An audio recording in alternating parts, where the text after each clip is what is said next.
Yeah. Well, you've coached quite a bit, right? Yeah. And you've coached different levels, I guess. Like Yeah. what's been the range of your coaching of your students, rating range? Well, I'm I guess. even going to give you the example from last Tuesday. I had a student that was around 2250 and a student that was around 2550. Mm-hmm.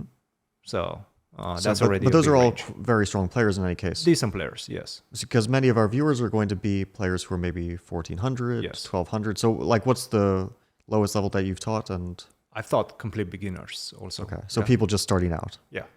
And I guess the teaching methods vary wildly between strong players sure. and weaker players. Methods, topics, I mean, everything is different. Yeah.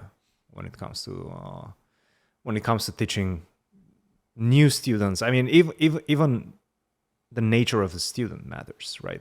Whether it's just like an adult improver that just wants to deal with it as a hobby, or somebody that wants to take 5 classes a week. But everyone wants to get better. Treat it professionally. Yes. Not everyone has the same goals, but everyone wants to improve. Nobody wants to be stuck at whatever level they're stuck at. Yes. But it depends on how many classes you're taking, how much time you're putting into it. How much money you can also invest in it. Investment is huge, in chess. Chess is not especially if you want to get privates, it's not a cheap sport at all. I think with any specialized sort of thing that you're pursuing, you want to learn at, it's not going to be cheap. Whether it's a sport, like let's say I've taken tennis lessons, okay, it really depends on the country. It very much depends on the country. But in the United States, okay, it's just expensive, especially if someone is good at something and they're willing to impart their knowledge in whatever it is. I mean, let's say I took boxing lessons, it's like 80 something an hour. Yeah. Grandmasters charge much more than that. Yeah. Chess, I think it's even more specialized. Yes. I mean, I don't know much about boxing, but I can't, like, let's say, compare a grandmaster title to whatever it would be in boxing. But chess, like, there's not many grandmasters in the world. No. You're not going to, I mean, you sort of have your pick in the US. Like, there's a lot of opportunities to talk with the grandmaster, but still, it's not that many overall. No, absolutely not. No, but I remember in Romania, for example, one of the best coaches that I took classes with at the time, let's say 2010. That's not that long time ago. I don't know what the prices were in the US at that point. But sorry, which year was it? 2010. Let's say 2010. I can tell you in the 90s. Sure. I can tell you the prices were in the 90s. In New York, yeah? It really depends on the person because, of course, everyone's going to market themselves differently. Yeah. But I would think that even in the late 90s, people who had qualifications that they could market were charging between 75 to 150 an hour. In New York. Yeah. And maybe not even grandmasters, because there are some very notorious coaches. Like, I'll just mention one of my early coaches who is very famous because he was portrayed in a movie, Bruce Pandolfini. Right. He was portrayed in a Hollywood movie, right? In Searching for Bobby Fischer by Ben Kingsley. Mm-hmm. And Ben Kingsley looks nothing like him, by the way. In the movie, he was like an Irish accent, like some sort of Irish man. But Bruce Pandolfini does not have an Irish accent at all. So anyway, that's besides the point. But he obviously got very famous because, okay, if you're looking for Bobby Fischer, yeah. If you're portrayed in a Hollywood movie, okay, you're going to get some fame from that.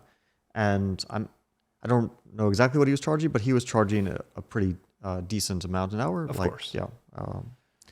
But the US is also so different, yeah, because you have all this, let's say, marketable and the whole capitalism that is very, it's very focused in the US, I would say. In Europe, it's completely different. Yeah. But yeah, one of the best coaches in Romania, I was paying around $15 for like 3 hours. Yeah, that's. I expected you to say 1 hour. No, Yeah, $15 for 3 hours. $5 an hour. It's crazy. Yeah. And this was one of the best coaches. And for Romania, he was one of the most expensive ones as well, which is kind of crazy. So yeah, it's common to see, like, let's say, online lessons by strong grandmasters from Eastern Europe for like $20 to $30 an hour advertised. Yeah. And good ones, actually. Good players. Decent ones. Yeah. Probably quite good. I can't speak on their coaching abilities, but good players.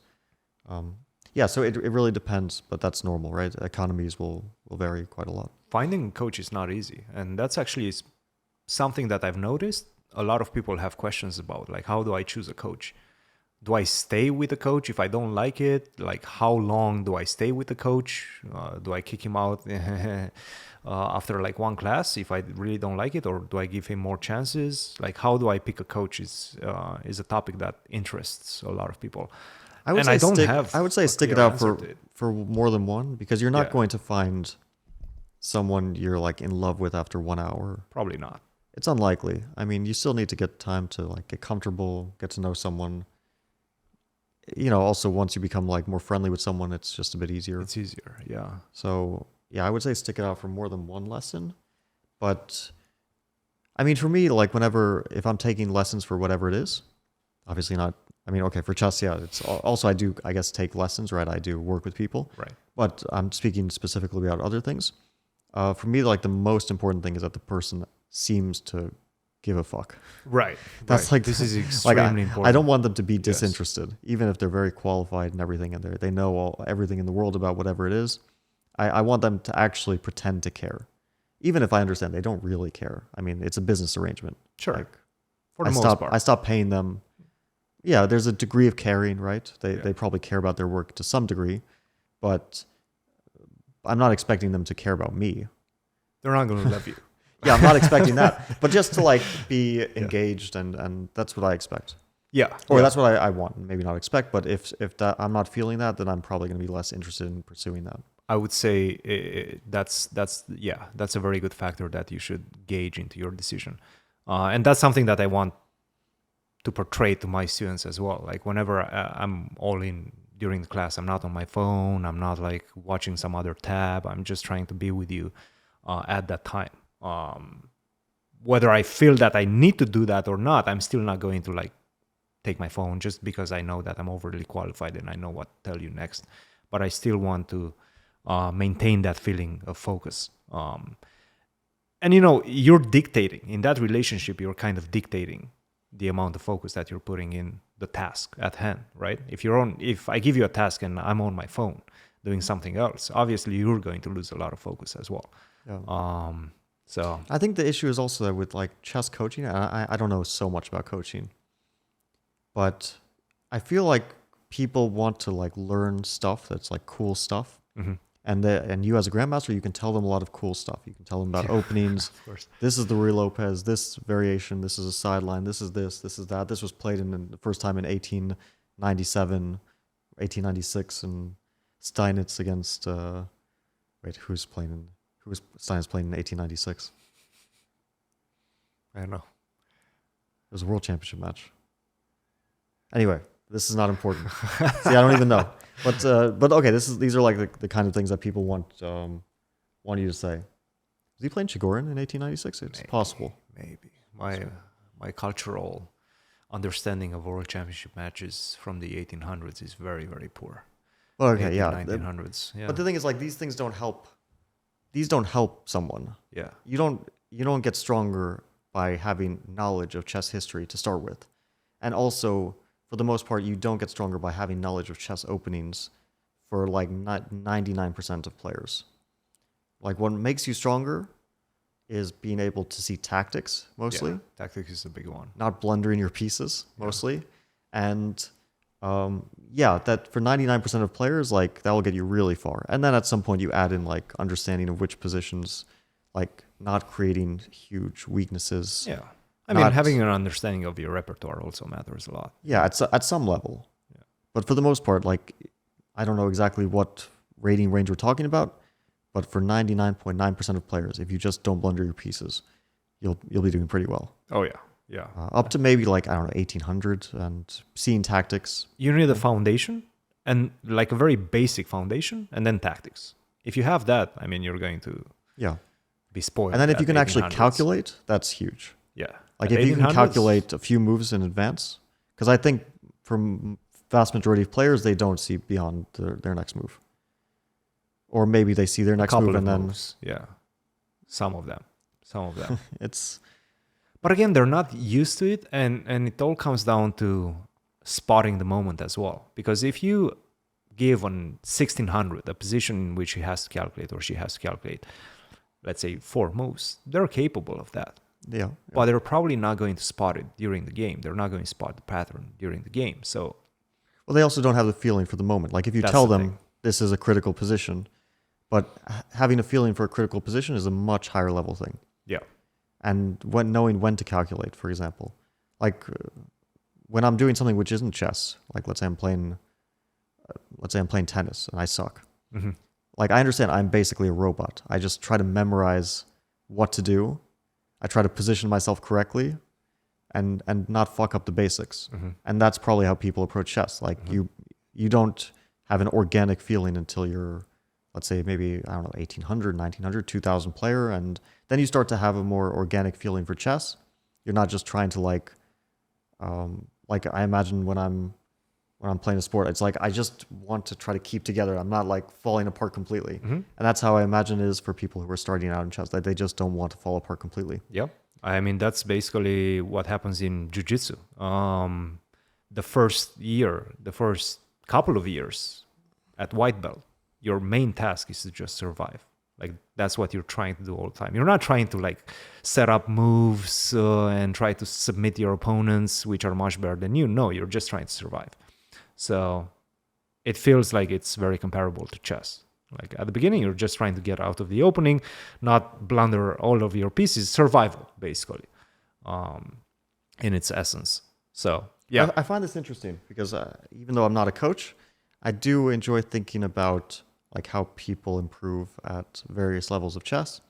And now there's like a huge industry for chess coaching. yeah, I mean, there's Chessable, we know about that, but chess.com, they have their lessons, and there's a million chess coaches and a million instructional videos. And Gotham Chess is the premier chess. He markets himself as a chess teacher, right? The internet's chess teacher. Yeah. So, like everyone is trying to sell their chess improvement thing.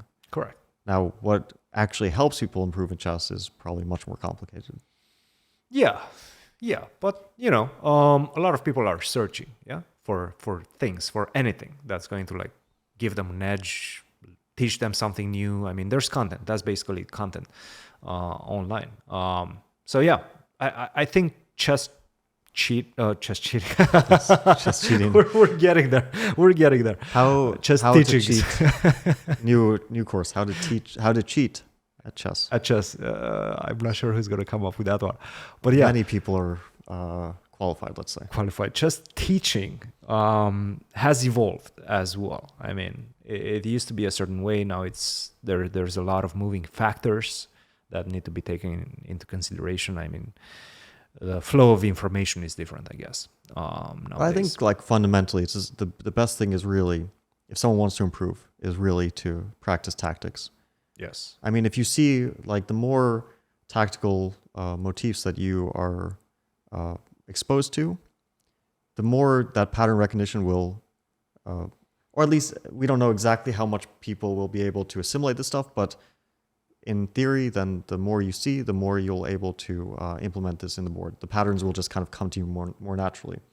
So, of course, that doesn't always work out in practice, and everyone has a different, let's say, natural ability to get to store these themes subconsciously or to be able to implement this in games. But that's like the first thing. If I actually needed to get a player from 1500 to 2000 or 1000 to 1500, I would probably say, yeah, you really want to do nonstop tactics. And that's the most important thing. And then we can get into like your openings and stuff after that. But then you have an hour with them per week. What do you do?